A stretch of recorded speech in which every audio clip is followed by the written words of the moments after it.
Good evening and welcome to DTV, the Democratic voice on community television here in East Tennessee. My name is John Stewart. Now with me this evening to discuss the specifics of how, why enrollment in the Affordable Care Act is so important and why it should be a top priority for anyone concerned about their health care situation in this coming year, 2018. We're very lucky we got two really smart guys here tonight. Dr. Mary Headrick, she's a specialist in internal medicine, but she's also a specialist in how you enroll in the Affordable Care Act. And Rich Henighan, a mostly retired nurse practitioner, which is to say that he still ventures out from time to time, but he's mostly retired. And both are very active in the Tennessee Healthcare Campaign, as am I. And it's a nearly 30-year-old nonpartisan, nonprofit statewide organization that has as its mission achieving affordable, accessible, and high-quality health care choices for all Tennesseans, regardless of their income. And believe me, there's nothing more important right now for an awful lot of Tennessee families. So that's what we're going to talk about. Now, over the course of this program, we're going to be discussing various elements of the struggle over the Affordable Care Act, or what we may call the ACA during the program. Some folks like to call it Obamacare, just so everybody knows what we're talking about. Now, the number one priority this evening is to let all of you know how to sign up for 2018 before the deadline of November 15th comes and goes. We're going to pass this information along several times over the course of the program, and we really hope you get your pens and pencils or whatever and write these numbers down if you're worried about your health care expenses for next year. Rich Henighan, we're going to post these numbers right now, and Rich is going to tell us a little bit about them and what each number represents. So there they are, and Rich is going to explain them. Rich?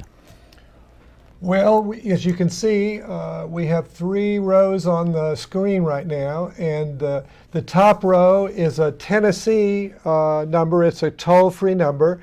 It's a number that is been established and coordinated by the Tennessee Healthcare Campaign, and it is answered mostly by volunteers across the state who have been trained in helping people to get simple direction about answering questions about the Affordable Care Act, but most specifically to find in your area, wherever you live in the state, where you can find a local assister, a local trained navigator or CAC. Those are terms from the Affordable Care Act for people who know how to approach the website, answer your questions, and get you enrolled if that's what you want to do. So in other words, if you're stuck and the website is a little bit difficult to understand, you can call that number and they'll help you through it. And the number, as you see, is 844-644-5443. A pretty easy number to remember, 844-644-5443. As far as the website goes, the next line shows the healthcare.gov. It's important not to type in healthcare.com or healthcare.org because you'll be taken to sites that are not the actual website. You can only access the Affordable Care Act tax credits and other subsidies to help people afford the insurance if you sign up through the marketplace. And you can access the marketplace with phone, but most people do it by the website. And so there it is, healthcare.gov. And if you type in Google, then you may or may not have healthcare.gov at the top of your list. It's there in the top few. Sometimes it's right at the top, but sometimes the very top one, you have to look and see, does it say healthcare.gov? And then healthcare.gov is pretty easy to manage, at least as far as getting started there. But as I said, if you get started and you get stuck or you need help, that's what the 844 number is for.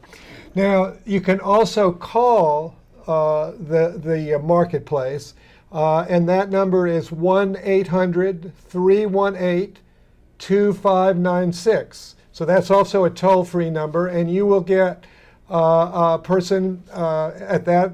That's a federal number, a national number.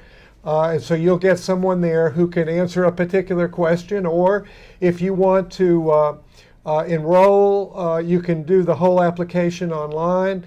I mean, a whole application on the phone, and that can be done. The one thing about a phone application is, though, you should look at the plans before you go on the phone so you understand the plan that you want. And you can do that on the website fairly easily. Very good. We'll post these numbers again before the program ends, but I think a lot of folks will find those numbers really helpful, particularly the first one, where there are people who can really help you through this in a reasonably orderly way. Rich, there's some clinics coming right up, a couple. Right. There are a coalition of local organizations, Cherokee Health, the Healthcare Campaign, and others, who have set up some open enrollment sessions in various locations around Knoxville. And there are also some in Sevier County and in Blount County. But the ones in Knoxville that are coming up the soonest is Saturday the 18th. So that is at the downtown Cherokee Health Services office, the city clinic, and that's on Western Avenue from 10 a.m. to 2 p.m. And you don't need an appointment. You can just walk in there. You can call the 844 number and get an appointment there also if you wish to do that. And then the next one coming up is on Tuesday the 21st. That's next Tuesday. And that is at Mount Calvary Church on Dandridge Avenue, and it's in the evening from 5 to 8.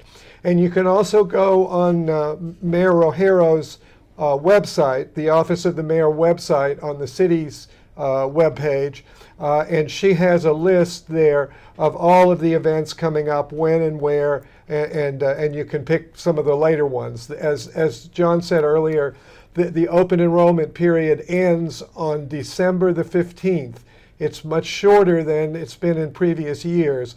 So we're actually almost halfway through the whole open enrollment period right now. So you don't have a lot of time to do this. It doesn't take that long, but you need to act on it. Okay, now Mary, what happens if you miss the December 15th deadline? What happens? If you miss the open enrollment period, then you risk a penalty. I've spoken to folks who have not gotten their tax refund check back because they just didn't know. And that penalty can be $695 per person who is uninsured, or it can be 2.5% of your income, up to a little over $2,000. So that's a lot of money to just leave on the table. So those are the penalties. I would add to what Rich has said, though, that people need to be prepared for enrollment. If you have last year's tax, IRS income tax statement, it will give you important information to help you enroll efficiently. And you need to be able to guess what your 2018 income is. And the reason I bring that up with respect to penalties is because if you don't accurately estimate 2018's income, you might get tax credits that you had to pay back, or you might pay more than you needed to and you might get a bigger refund. So it's best to go in prepared with your income, household information. But a lot of people are going to get assistance in terms of paying their premiums, right? 87% get assistance, and I liken it to folks who have children have a child care tax credit when they file their taxes. This is a tax credit, and in Tennessee, 87% of the people who enroll in the Affordable Care Act get to use tax credits to help pay for their insurance premiums. Additionally, you have about 2/3 or more of those, up to 3/4, who also get cost-sharing reductions. And I know we heard from the federal government and President Trump that those cost-sharing reductions were being eliminated. They are not eliminated, they're just not paid by our federal tax dollars anymore. But Blue Cross Blue Shield has baked those in. Ah, very good. Now, I think we don't want to get into a extended political debate on this particular program, although there's a good reason to do that at some point, but not tonight. Why the process this year is considerably shorter than last year. Things like no registrations on Sunday, the ad budget for promoting this program, doing the kinds of things that we're doing. Last year there were spot commercials, a lot of them. Yep. That's all been cut. And yet, the enrollment rate this year is, by some miracle, running at a higher rate than in any of the prior years. Rich, why do you think that's true? Or Mary, why did you? I just can't find, they're running 31% higher. However, we have half the time to enroll. They need to be more than double what last year's was if we're going to match last year's enrollment. Yeah. So I'm alarmed. December 15th, half of December is all we have. All of November, half of December. We've got to get a lot of work done. Right. One thing that people who are watching the show today, even if this is not something that they have their insurance locked up for next year, and be sure to spread this information, the phone numbers, to your friends and family, neighbors, if you know people that are needing insurance, because that's how the information gets spread, is by word of mouth. There's a number of nonprofits across the state are spreading the word on their websites and on social media. But as John said, the public advertising was not paid for this year by the administration, or very little of it. So it's not being. We're not seeing it on TV or on the computer as much as we did the last few years. I wanted to say one thing about tax penalties, though, which is that there is an exemption for anyone who doesn't have insurance because the insurance is unaffordable for them. Now there's a definition for that, and I'm not going to go into it, but it's a functional, good definition, and so if you can't afford the insurance that's being offered on the marketplace, even with the subsidies, you won't have a tax penalty to pay. You need to tell your tax preparer that you couldn't afford the insurance, and figure that how not to pay the penalty. But it's people who can afford the insurance and choose not to who are being penalized. Well, now, assuming you get through the website and come up with the various options, how many plans are being offered here in this area, and by whom? In our area, which is called Region 2, the Greater Knox County, Blue Cross Blue Shield offers 4 plans, a gold, 2 silvers, and a bronze plan. The 2 silvers are the most popular, and in my experience enrolling folks in a rural county, everyone has chosen the Silver 04 plan. But you need to window shop and look at those. Also, some of the higher income folks, I understand, are choosing the bronze plan and considering opening health savings accounts to help get some tax-free money set aside for unexpected. Right. Well, this is important because there was a period Humana pulled out and said they were not going to cover anything in 2018. And so there was a period where it looked like there weren't going to be any plans. But Blue Cross Blue Shield did step forward, and there are now 4 plans to choose from. So it's important folks realize that. People that were enrolled in the Humana plan last year, and who, when they did their application, gave permission for the marketplace to auto-enroll them. That's to say, to just roll them over into another plan for 2018 that was closest to the one that they had.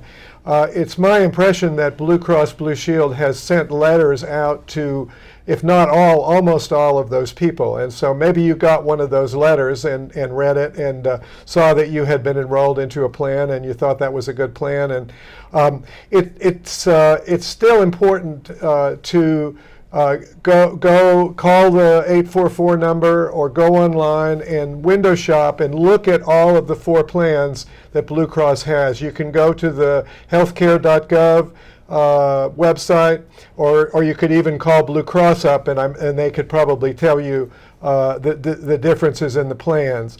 But you should look and be sure that the plan that they have enrolled you in is the one you want.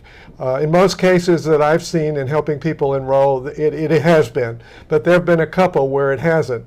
And so don't assume that everything's done when you get the letter from Blue Cross. If you should understand that that there are 3 other plans and one of those might be better for you.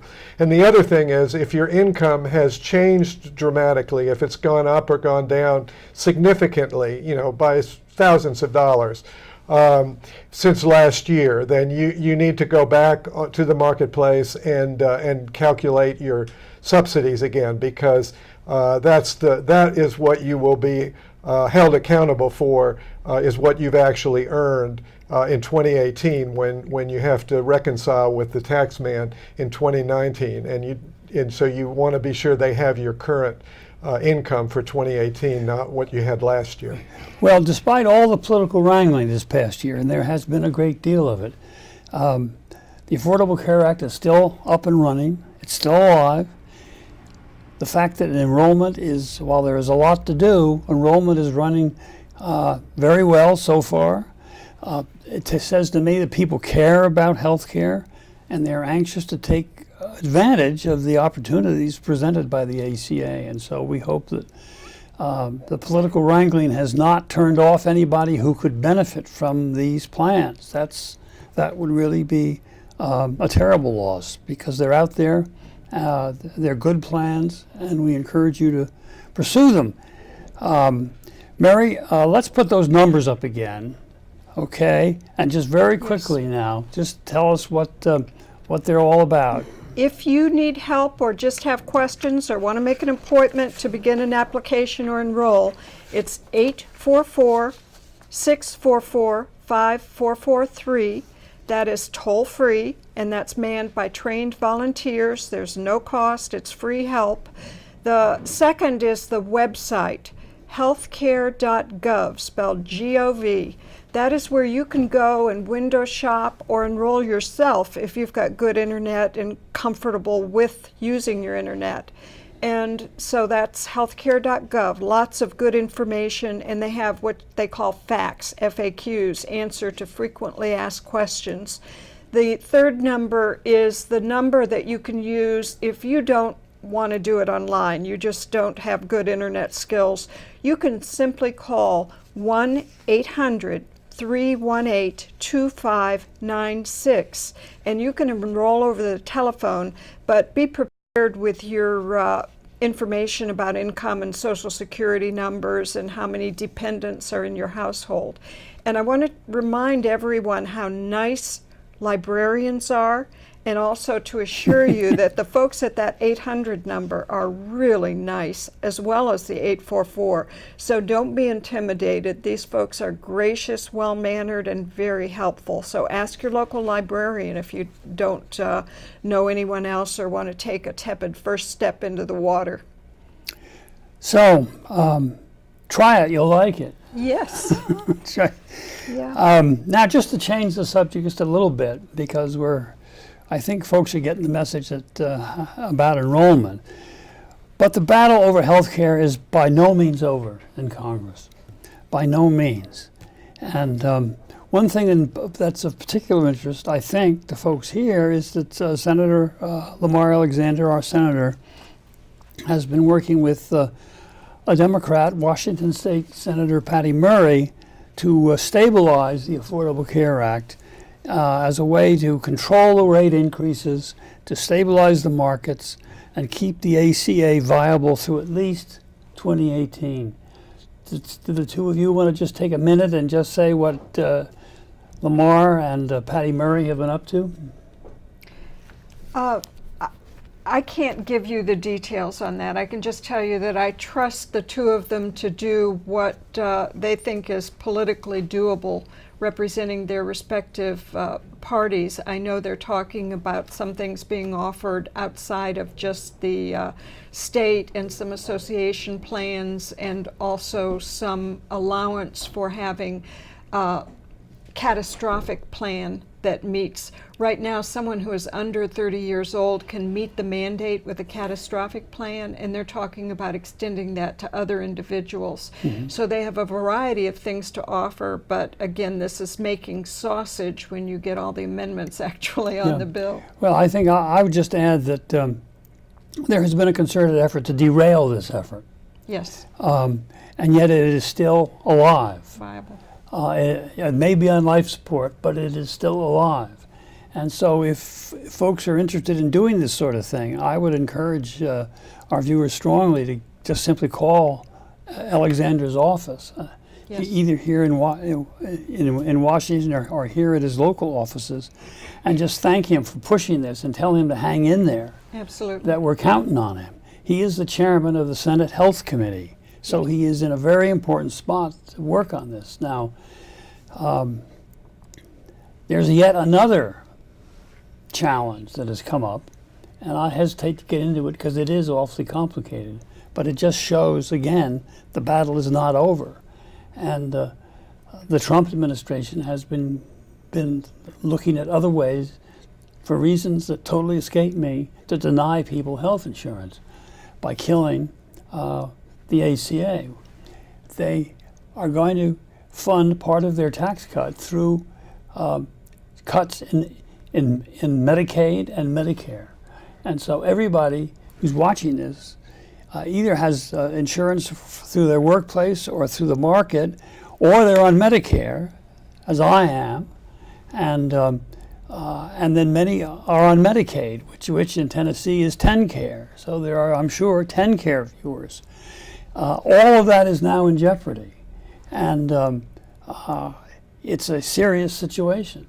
And so not only is it important to indicate support for Lamar Alexander's bill, but it's also important, particularly with Senator Corker, who was on the Finance Committee, to indicate to him that he should not support this tax bill that increases the deficit overall for the country, but also inflicts real damage to Medicare and Medicaid. So, Yep.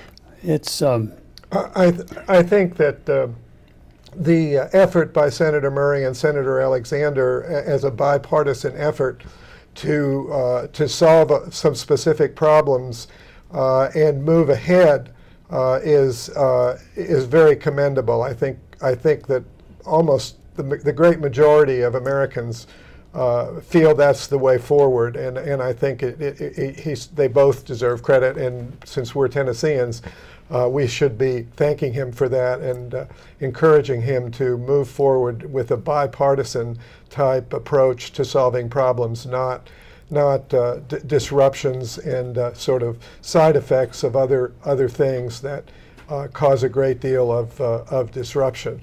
The Affordable Care Act was created, and it's a very kind of well-balanced machine, and pulling and pushing and taking out parts of it here and there is not something. It takes a lot of thought and planning, and that's what this committee has been doing. It doesn't take just sort of random shots at, well, we need to do this for some other reason, so we'll do it. I would agree with what John said. It's and the thing that is special about the Alexander Murray effort is that it is truly bipartisan. Yes. And somehow, some way, the Congress has got to get back to making it acceptable to work on a bipartisan basis on some of these big national problems. These are not Democratic problems or Republican problems. They're American problems, and the American people deserve to have both the political parties work together to get them solved. And that used to be the way it worked. It's not been the way it's worked recently. It's become much more of a tribal If the Democrats are for it, well, then we're against it, or the Republicans are for it, we're against it.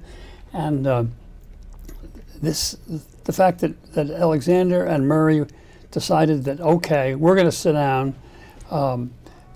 Alexander is the chair of the Health Committee. Patty Murray is the ranking member of the Health Committee, which is to say, if the Democrats controlled the Senate, she would be the chair of the Health Committee.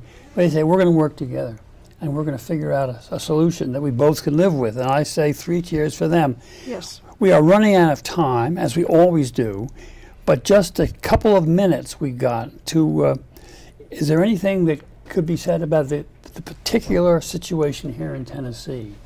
We, as you all, many know, the governor has them proposed Insure Tennessee. It's now 3-4 years ago.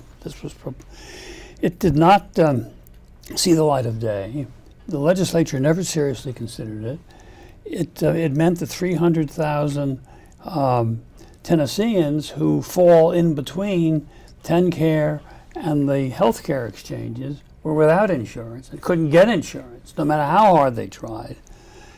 They would have been covered. And it's important to say that, as John said, the Affordable Care Act is still the law of the land. So this is still an option that the state of Tennessee should exercise and claim the $1 billion plus per year that would come into the state for health care for those 300,000 people. It's something that that the state, that the people of the state deserve. Tennessee is leading the country in the number of hospitals closed per person over the past 4 or 5 years. These are mostly rural hospitals, but this is the effect of not having this money, and the legislature, the General Assembly, needs to act right now. The closure of rural hospitals is really important. Yes. And Mary, you're familiar with rural hospitals because you worked in a lot of them. Yes. The rural hospital is where you would be stabilized after a horrid accident or a heart attack or medical event before you were transferred to a specialty center like the University of Tennessee if you needed that specialty care. It's also where you conveniently get the common services like a gallbladder removal that every surgeon in every county offers. But I want to reiterate that folks don't have to understand all these terms and all these details. They can just say, Senator Alexander, Senator Corker, Right. We want you to strive for a bipartisan effort to cover us.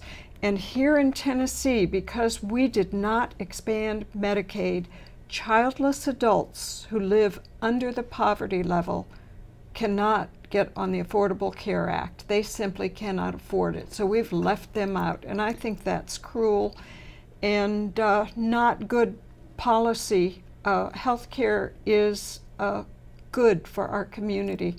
And the rural hospitals are certainly very good for rural communities because they're Yes. usually the largest employer in that community.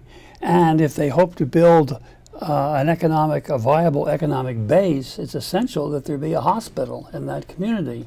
Yes. And it's now something like 7 or so rural hospitals That's right. in Tennessee have closed, and that's a tragedy. And although half of Tennesseans get their health insurance through their employer, they are affected if their hospital closes. Yeah. Okay, we've got less than half a minute left, and what I'm going to ask is we put those numbers back up again, it's just so everybody can take one last look at them, and then I want to thank everybody for being with us this evening, and thanks to our experts, Mary Headrick and Rich Henighan. They have been volunteered wonderfully. Thank you for DTV, and good evening.